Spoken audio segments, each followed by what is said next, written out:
Sir ನೀವು ಈ outfit ಅಲ್ಲಿ ತುಂಬಾ ಚೆನ್ನಾಗಿ ಕಾಣ್ತಾ ಇದ್ದೀರಾ sir. Thank you so much. ಕಷ್ಟ ಏನು ಅಂದ್ರೆ ಇವ್ರಿಗೆ ಮದುವೆ ಆಗಿದೆ, ಆಲ್ರೆಡಿ ಮಗು ಇದೆ, already she is a heroine. ಇದನ್ನೆಲ್ಲ ಜ್ಞಾಪಿಸ್ಬೇಕಾ ಈ ಟೈಮಲ್ಲಿ? ಎಷ್ಟು ಜನ ಹೆಣ್ಮಕ್ಳು ನನ್ನ ನೋಡೋಣ ಅಂತ ಬಂದಿರ್ತಾರೆ, ನೀವು ಬಿಟ್ಟು ಇವರು ಮಕ್ಕಳಿದ್ದಾರೆ, ಮೊಮ್ಮಕ್ಕಳಿದ್ದಾರೆ. ಮಗಳು ಆಲ್ರೆಡಿ ಹೀರೋಯಿನ್ ಅಪ್ಪ.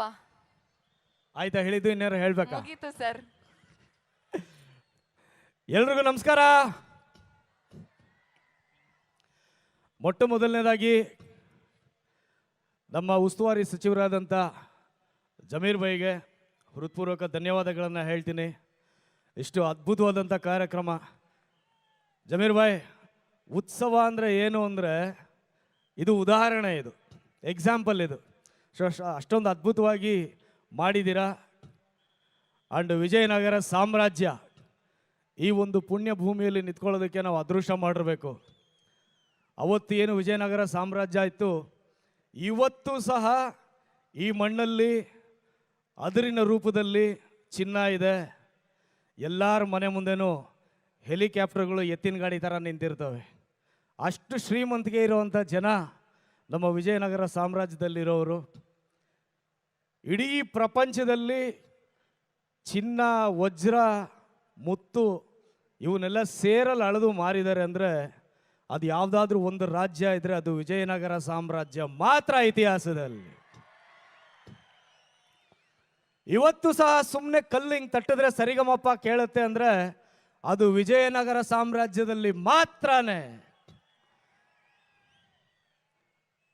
750-800 kg ಚಿನ್ನವನ್ನು ಬೀದಿಗಳಲ್ಲಿ ದೇವಿನ ಕೂರಿಸ್ಕೊಂಡು ಮೆರವಣಿಗೆ ಹೊರಿಸ್ತಾರೆ.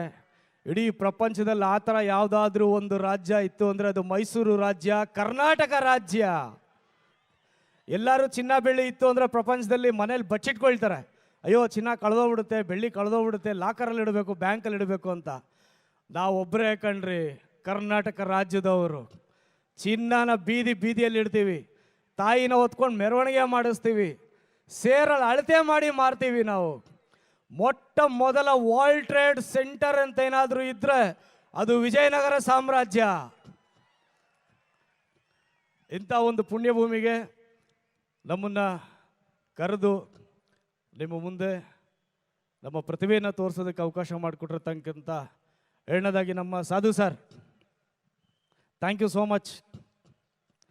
ತುಂಬ ದಿನ ಆಗಿತ್ತು ಸಾಧು ಸರ್ ಫೋನ್ ಮಾಡಿ, ಪ್ರೇಮ್ ಮರ್ತೋಗ್ಬಿಟ್ರೆ ನಮ್ಮನ್ನು ಅಂದರು. ನಾನು ಒಂದೇ ಮಾತು ಹೇಳಿದ್ದು, ಸರ್ ಮನುಷ್ಯ ಏನು ಬೇಕಾದರೂ ಮರೆತು ಬದುಕ್ಬೋದು ಸರ್, ನಗುನ ಮರೆತು ಬದುಕೋದಕ್ಕಾಗದ ಸರ್, ನಗುನ ಮರ್ತೋಗಿದ್ದ ದಿವಸ ಮನುಷ್ಯ ಸತ್ತೋಗ್ತಾನೆ ಅಂತ.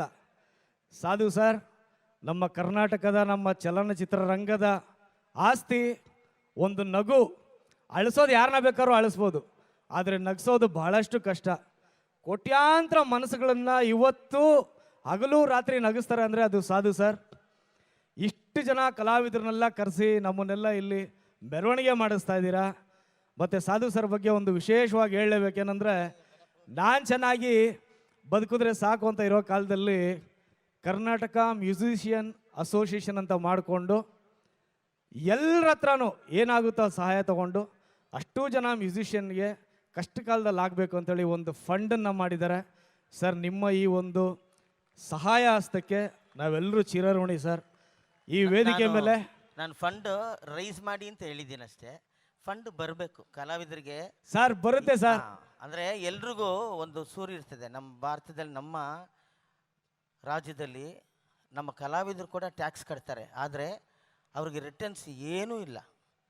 ಒಬ್ಬ ಗೌರ್ಮೆಂಟ್ ಕೆಲಸಗಾರರಿಗೆ ಅವ್ರು ಟ್ಯಾಕ್ಸ್ ಕಟ್ಟಿದರೆ ಅವರಿಗೆ ಹಾಸ್ಪಿಟ್ಲ್ ಅಂತಿರುತ್ತೆ, ಇನ್ನೊಂದಿರುತ್ತೆ, ಏನೇನೋ ಅವರಿಗೆ ಫೆಸಿಲಿಟಿ ಇರುತ್ತೆ. ಆದರೆ ಕಲಾವಿದರು ಕೂಡ ಟ್ಯಾಕ್ಸ್ ಕಟ್ತಾರೆ, ತುಂಬ ಲಕ್ಷಾಂತರ ಕೋಟ್ಯಾಂತರ ಕಟ್ತಾರೆ. ತುಂಬ ಅದರಲ್ಲಿ ಬಡ ಕಲಾವಿದರು ಇದ್ದಾರೆ, ಆದರೆ ಅವ್ರಿಗೆ ಸರ್ಕಾರದಿಂದ ಯಾವ ರಿಟರ್ನ್ಸು ಇಲ್ಲ. ಅದಕ್ಕೆ ನಮ್ಮ ಎಲ್ಲ ಉಸ್ತುವಾರಿ ಸಚಿವರು, ನಮ್ಮ ಸರ್ಕಾರ, ಯಾವುದೇ ಸರ್ಕಾರ ಬರಲಿ, ದಯವಿಟ್ಟು ಕಲಾವಿದರಿಗೆ ಒಂದು ಪರ್ಮನೆಂಟ್ ಏನಾರು ಒಂದು ಸೋರ್ಸ್ ಮಾಡಿ ಸರ್. ಒಂದು ಪೆನ್ಷನ್ನು ಏನೋ ಬರಬೇಕು. ಕಲಾವಿದರು ಬದುಕಿದ್ರೇ ಈ ಜನ ಸೇರಕ್ಕೆ ಸಾಧ್ಯ. ಜನರನ್ನ ಸೇರಿಸೋದು ಒಬ್ಬನೇ ಅವನು ಕಲಾವಿದ. ಅಂಥವ್ರನ್ನ ಬೆಳೆಸಿ ಅಂತ ಹೇಳ್ಬಿಡ್ತೀನಿ. ಒಂದು ಹಾಡು. Yes sir. ನ್ಯೂಸ್ ಫಸ್ಟ್, ನಿರ್ಭೀತಿಯಿಂದ ನಿಮ್ಮ ಪರವಾಗಿ.